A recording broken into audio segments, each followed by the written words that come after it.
Edwin here, and today we're going to talk about something which we struggle with on our daily basis. Let's admit it, we all struggle like every time to make decisions.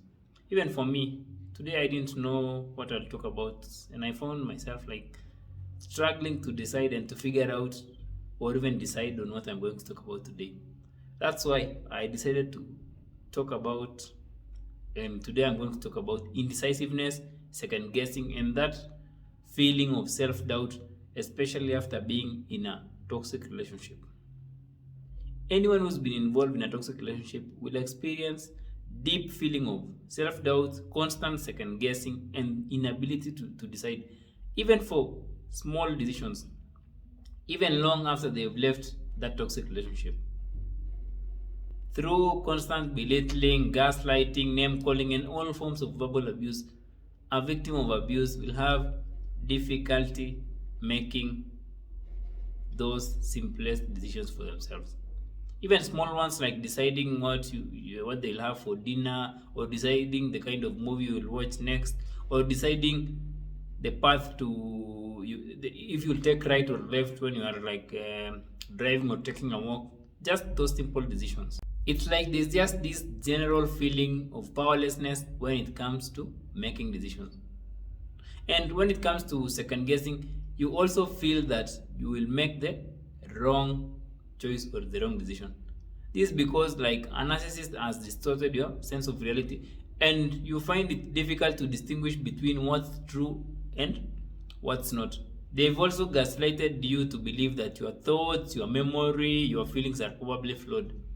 That's why like you will procrastinate on the simple things in life because you are just not sure of which one to pick.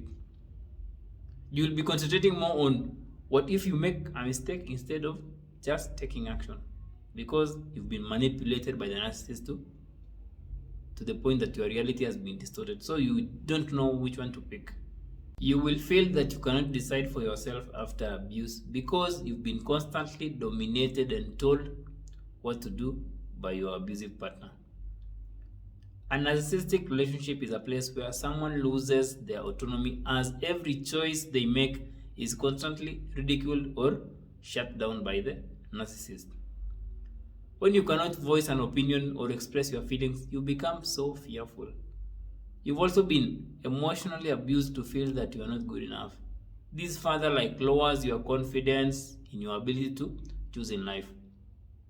They've robbed you of your independence, and you just feel that you are incapable of deciding on what to do without seeking their approval, because it's a relationship where you found yourself trying to seek approval from them before making a choice. That's why the aftermath of a narcissistic relationship is a place where you may find yourself constantly trying to ask for advice from other people for even the basic things. Being unsure of ourselves and doubting every single thing in our lives is not the best place to be, for sure. And that's why after living a narcissistic relationship, you may fall for wrong advice, especially when it comes to making big decisions in your life. A friend might tell you, you can just go back, or a friend might tell you, do this and this, because you don't trust your own decisions. And you are also trying to move on past that betrayal, but the advice you are getting from those around you are things which do not really support the place you are supposed to be. That's why it's really challenging when you are not sure of yourself, and when you constantly doubt yourself, and when you cannot decide. And in this video, I'm going to share with you some of the practical steps you can take that will help you overcome self-doubts, become more decisive, and stop you from second-guessing yourself. These tips do not apply for people who've just been in toxic relationships. They also apply for anyone who's struggling with being decisive in their life. The best way to become more decisive, especially after leaving an abusive relationship, is to slowly start making those small mundane decisions that have little or less impact in your daily life. You make that decision, even if it's a small decision, and you stick to it till the end.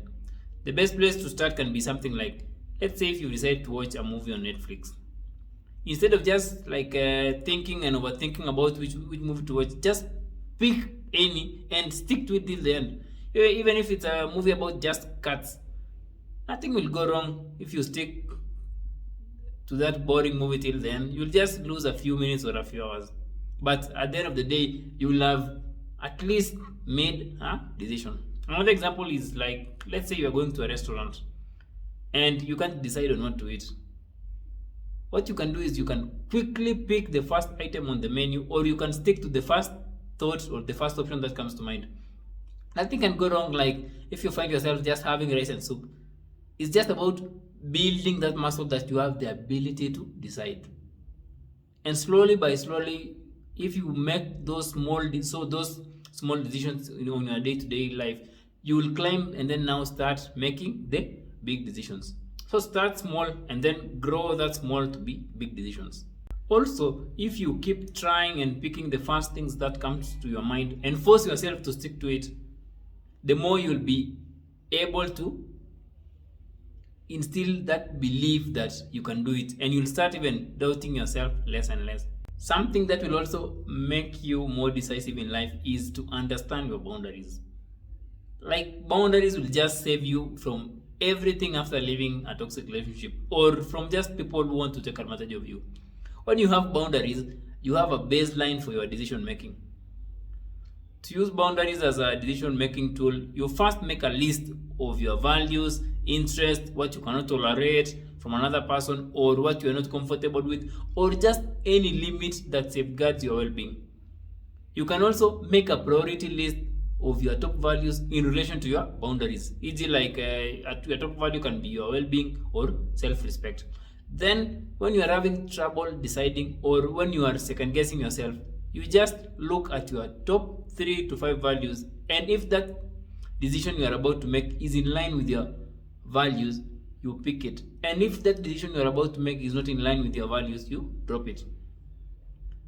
Having boundaries will just make things easy for you, because you will be having a baseline, or you will be having a foundation on which to arrive your decisions in life.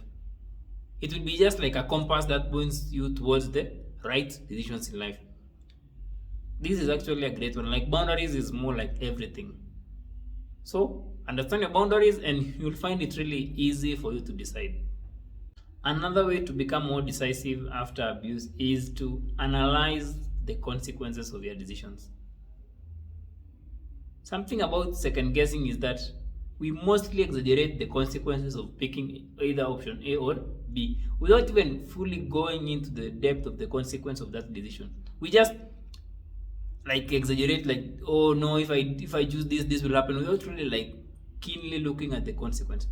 That's what even like makes us so anxious, as the mind is always occupied with the worst case scenario and the thought that we'll make the wrong decision, when in reality there's nothing which can go wrong if you pick like either option, or if you pick A or B. There's just this feeling that the mind will focus on the worst case scenario, it will focus on you will make the wrong decision. That's why if you're having trouble deciding, keenly look at the consequence of each decision and pick the one which has the most positive impact in your life. Also, you can look at the consequence of not making that choice. And for this to be successful, you just have to be fully honest with yourself. Like, if it's a consequence, you just analyze it fully and be honest on the true scope of consequence, not really just covering it up. That's why if you're having trouble understanding some of the consequences, you can even do a bit of research on the consequence of something. If for example, if you are trying to go back to your ex, or you are trying to not go back to your ex, you just analyze all of them. What are the consequences of going back to my ex, and what are the consequences of not going back to my ex? And you can also research on some of those consequences, and that will really allow you to have more clarity on some of the decisions you are about to make in life, because now everything will just be laid down there so bare, without like just these worst case scenario kind of conclusion. You'll just be seeing things so clearly. That will really help you when you want to decide. One last thing to do that will help you become more decisive is to be fully responsible for your life choices. This last point would be complemented by the first 3 points, where you've like understood your boundaries now and you now know the consequences of your decisions. So the only thing remaining now is like taking full responsibility and just doing it.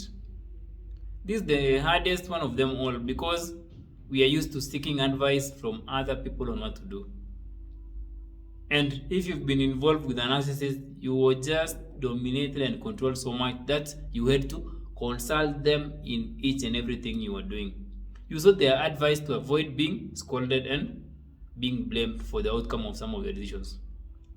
So this has made you probably like to be so dependent on them when choosing. That's why you should be willing to make some mistakes in some of your decisions in life and understand that it's still part of the process as you try to pick yourself up. And the best way to practice this is to try not to consult every time you make a decision in life. Just take full responsibility and just leave room for mistakes.